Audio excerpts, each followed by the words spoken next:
I don't know. I think I'm just convinced that something just shifts in a person. It just shifts when you decide to build something with your name on it. Not another page. We don't need any more social media platforms. Not any old next trending topic project. We have a plethora of creative ideas. I'm talking about your own little world, your own little space, something like a cultural community for yourself, a lane of your own where you can just grow into and grow through. Let's talk about building anything real requires you to be someone or become someone real. Not curated, not performative, just consistent. I feel like I'm very much in a season of founder information. I'm learning while I'm building. I'm refining things as I'm creating. And I'm trusting the process. I'm trying to trust the process. I'm trusting the process, but I'm allowing this process of becoming this woman, this dean, stature of a lady, higher moral standards, pretty paid and polished. I'm hoping to allow this process to shape me and not harden me. Now, with that being said, people are always going to have something to say, especially when a woman decides to finally take herself seriously, or better yet, she finally put herself first. People are always going to have something to say. Let's call it. Motherfuckers is going to always have something to say, especially when she's rising gracefully and it's evident. Especially when she's not loudly announcing her every move. It's always interesting to me how confidence can become a threat to those who haven't found their own yet. But I'm not here to prove to anybody that I'm worthy of building what I'm building. Baby, I'm a builder. I build shit. See, the critics don't concern me.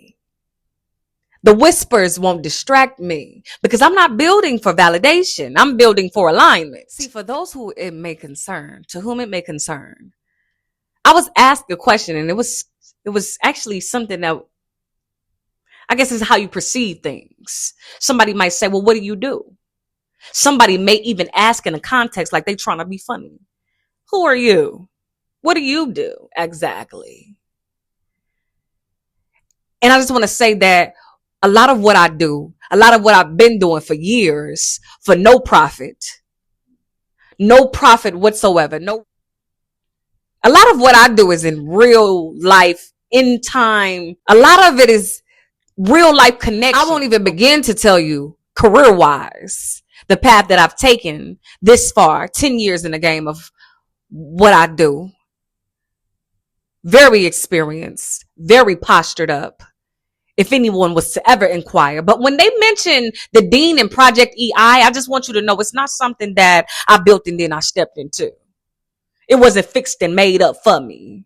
No paths, no connections. I had to build those connections on my own. So when they mentioned the Dean and Project EI, how we see the vision coming together in the end, as we piece these puzzles together, we are becoming the women that the brand is made for in real time. That's the part that I love about it. Project EI is something that I'm stepping into as I build it. I'm building actively as I command my position. I've always had a conflicting pull and tug between me and me. The new me and the me that I see for me. You know what I mean? The visionary me. The forward moving me. The dreamy girl that I am by default. The way my heart's set up is just like that. But also the logical me. And a lot of people don't get to see that because I protect her more. Believe it or not, y'all can have the dreamy me. Y'all can have the delusional me. I like that. I like thinking that I'm silky and soft. But what you don't know is I'm a results driven person. So it's always been a pull and tug. And I'll let you know that when quantum leaping and manifestation and all of those things that I love to read about, the law of attraction, how to become supernatural, all of these beautiful things that is really like some shit that I'm into. I'll say, even through all of that, we not pretending to be perfect. When they say act like the woman you want to become, we are. I want to embody it today, right now, because when it happens like this. Like, oh shit, I'm here. I'm in the room. I have arrived. Listen, I'm not pretending to be perfect, and I'm not performing elegance. I'm not gonna act like a classy bitch. I need to be a classy bitch today. And it helps that I seen that. It helps that I come from that. But I'll say this. We are practicing it actively, 24/7. And it starts in the home before I even get to see the public, before I even press play or record. It's happening for me in real life. I'm working and I'm checking me at the door in real life. So in my routines, in my composure, in my discipline, in my self-regard. This is me. For those who are not aligned, with the business, with the vision that we own, with the self-help books that we read. What's the last book that you read? Okay. Call me back. The last book that I read was The Color of Money. And it's about the wealth gap. I swear I should know who it's by, but I've read it twice. And I've read it as a manuscript, not a cover to cover.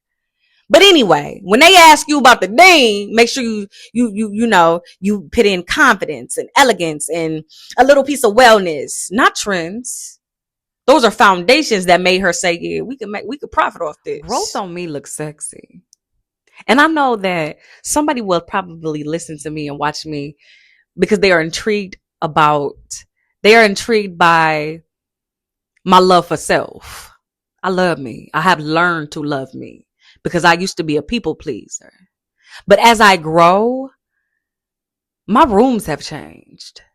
And they say you can't take everybody with you, but it's some that I wish that I could just put on my shoulder or put them in my pocket just so I could just, you see this? Look, we made it. Look how far we are compared to where we were. You know what I mean? And it's not because I was chasing anything. Lord knows I wasn't chasing too much of anything in the beginning. I was misguided, misled, and had no direction in the beginning. It's not that I was chasing anything. It's because I was so hell-bent on becoming something new. I was so focused on like looking at the cards that I was dealt, so to speak, and not liking it. So yeah, I've lived in the hood, but I hated that motherfuckers was sitting around with tall cans before 9 a.m. on a weekday. The store ain't even opened up. You already cracking your first one. I hated being a person who wanted more and feeling and being made to feel bad for desiring more. Like when a person say, if you don't like it, change it. What you gonna do about it? And I was one of them people that was like, oh shit, let me show you what I could try to do. Shit, I don't really know because nobody's really guiding me. I don't really have many role models. Some of the realest motherfuckers I know have very toxic traits and habits away from them. But shit, this is what I'm gonna do because I don't want to be that. I was told that I was delusional. That I thought I was better than somebody because I tried. Because I've seen both sides of the fence and I chose a side. And motherfuckers was mad because it wasn't their side. I didn't want to dwell in the past. Hug on to things that didn't align with who I seen myself becoming. So nah, it wasn't because I was chasing anything. It was because I have become and I am becoming someone who naturally fits. That's how my rooms and my environments and things are changing. If you was to ask or if anybody was to inquire, how you do that? What do you do exactly? I'm sorry, who are you? That was the context that I recently received. And I was like, ooh, I like that because that keep me on my toes. That keep you on your toes. Who are you? But yeah, I've been called fake because I realized and I've been aware of a concept of a slow rise, that slow burn, not forced, not loud, not proving. And just because it don't look like I'm somebody yet, don't mean that I ain't been somebody all along. You feel me? So now it's fake because my reality ain't your reality. Or my access and the things that I have access to ain't no shit you ever experienced. Shit, I'm new to this too. Let's do business. I'm learning to lead gently, how to receive support because everybody's not after you, how to show up even when the plan is still becoming. Much like me, I'm still becoming. I'm still trying to find me. As I grow at a accelerated rate. I have to always check in with self first. I'm not afraid to be seen building. I think that's what makes this era so beautiful. Like where I'm at, where my mind space is, how I'm taking action on the things that I really truly desire. I'm allowing myself to be in formation gracefully. It's happening. So if you're listening, tuning in, returning, maybe you've been here, maybe you've watched some of the growth, some of the transformation, some of the changes. Maybe you're growing right along with me. Maybe you just align with the sound and the vision and you just intrigued to see what's going to happen next. I'll let you know you're not just a part of the audience. You too are a part of the original foundation when it's all said and done.